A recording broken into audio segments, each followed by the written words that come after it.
Olá pessoal, nesse vídeo vou comentar sobre esse livro aqui, O Combate dos Soldados de Cristo na Terra dos Papagaios, do Luiz Felipe Baeta Neves, da editora Forense Universitária, de 1978. Então, é uma dissertação de mestrado dele, né, em Antropologia Social do Museu Nacional da Universidade Federal do Rio de Janeiro. E então ele vai tratar da questão da ação dos jesuítas como soldados de Cristo. Ele vai fazer essa analogia, né?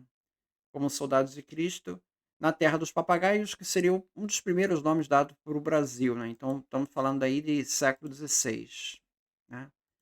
Então, o Luiz Felipe Baeta Neves, né? Ele argumenta que a ação dos jesuítas deve ser entendida dentro do contexto do colonialismo, como um projeto de repressão cultural das tradições indígenas.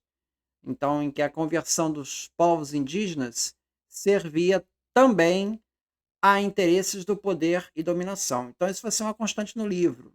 Vai ser um projeto que é somente de poder e dominação. Está encaixado dentro desse projeto de poder e dominação, mas vai ter as suas orientações religiosas também, as suas motivações religiosas. Não é simplesmente um projeto de poder e dominação. O Baeta Neves ele compara a Companhia de Jesus a um corpo militar com rigor hierárquico, obediência absoluta, disciplina e missão explícitas, denominando esses jesuítas, né, de soldados,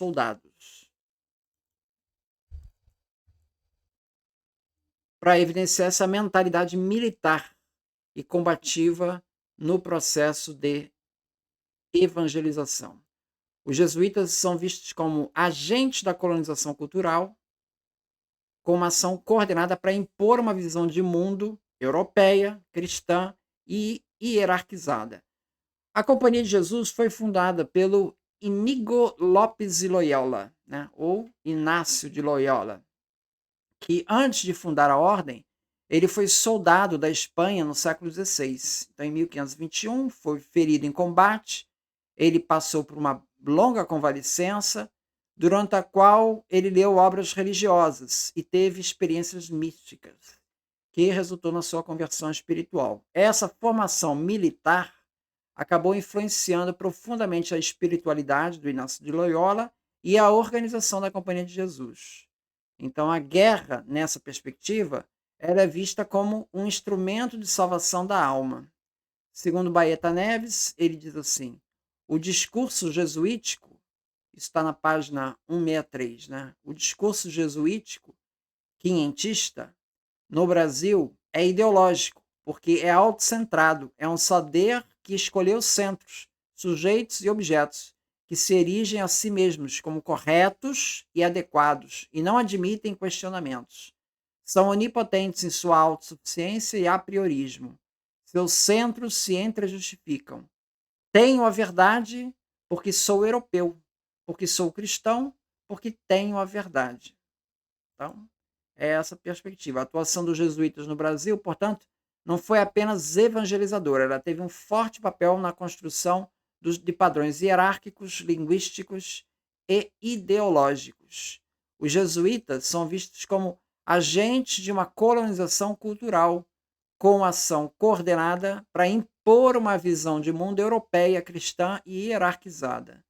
Três aspectos da cultura indígena se destacam, se sobressaem como maior atenção no projeto dos jesuítas, né? Como necessidade de converter aquelas sociedades tidas como bárbaras. Né? Então, quais seriam esses três elementos? Né? O primeiro elemento seria o incesto, o canibalismo e a nudez. Então, a evangelização visava não apenas a salvação das almas, mas a submissão do corpo social indígena, como se observa nas cartas jesuíticas de 1550 a 1590, especialmente nas cartas de José de Anchieta, como a famosa Carta de São Vicente, de 1560.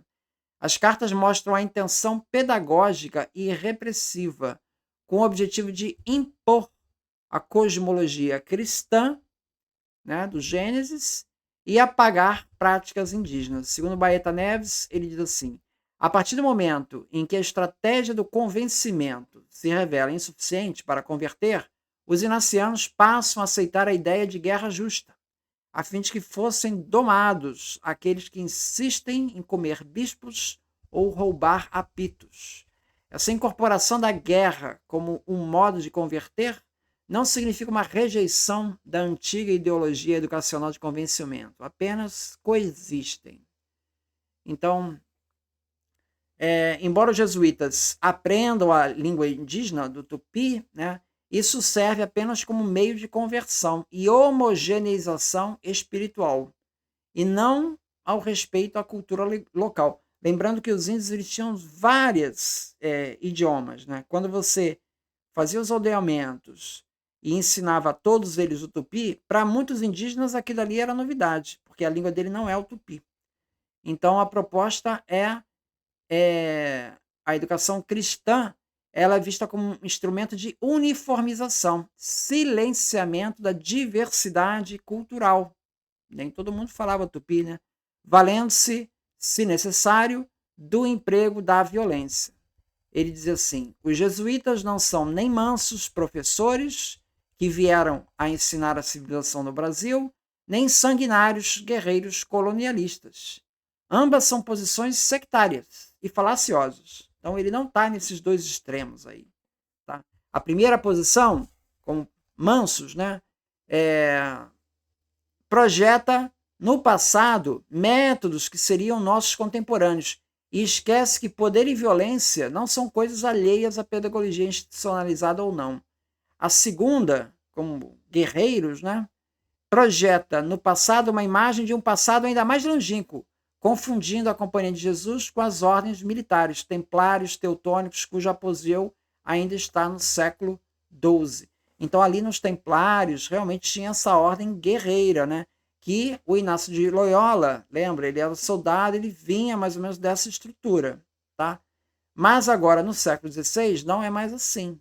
Então, os jesuítas não são soldados no sentido de ser guerreiros, né? A nova pedagogia proposta pelos jesuítas incorpora a ênfase na repressão como um instrumento para a correção dos desvios éticos. No entanto, cabia ao corretor a aplicação dos castigos e não ao professor. Então, ele destaca essas duas figuras que tem no projeto pedagógico dos jesuítas. Né? As resoluções jesuíticas são interpretadas como modelos de domesticação social, onde os indígenas são reorganizados sob rígido controle cristão e europeu. A própria disposição física da oca indígena se mostrava incompatível com o modelo europeu. Nas ocas não há fronteiras, nem internas nem externas, não há portas. Segundo Baeta Neves, os objetivos centrais dos jesuítas foram os da redução da grande oca primitiva, não os da simples redução de tamanho, mas da redução das funções da oca, que passam, então, a se aproximar da casa ibérica, casa que é o lugar da família, da unidade social. As aldeias jesuíticas, elas são um exemplo de um movimento brusco na política catequética. Com elas se descaracteriza, com todos os níveis, praticamente a vida dos indígenas. Eles são afastados do seu local original e entram, com tantos outros grupos diferentes, em um espaço radicalmente novo e construído para que ali vivessem. Só a cultura do colonizador continuava em continuidade com seu passado, não sofrera rupturas brutais e não fora misturada com outros, compulsoriamente. Então é esse o espaço da repressão cultural que ele se refere, que se mostra até na arquitetura. Né? Você tirar o indígena da sua oca, onde ali era tudo compartilhado, tudo comum, era um ambiente sem privacidade, e você transfere ele para uma aldeia jesuítica, onde você tem uma casa ao estilo europeu, isso é romper com a cultura indígena de lá. Você está reproduzindo a cultura europeia, você não está respeitando a cultura indígena. Então, não se trata só de eliminar incesto, né, nudez e canibalismo. Toda a cultura indígena ela é simplesmente desconsiderada, né, nesse projeto cultural que tem funções religiosas e tem funções de colonização. É um duplo sentido. Não dá para encaixar os jesuítas como fazendo apenas uma dessas funções, né? Na verdade, atende essas duas funções e muitas vezes, por que não dizer, contraditórias, tá? Tanto que existem atritos entre os jesuítas e os colonizadores portugueses, a ponto que isso levou à expulsão dos jesuítas em 1759, né? Então, assim, existem tensões nessa relação. Então, não é um encaixe perfeito, né? Então é isso. Muito obrigado, então.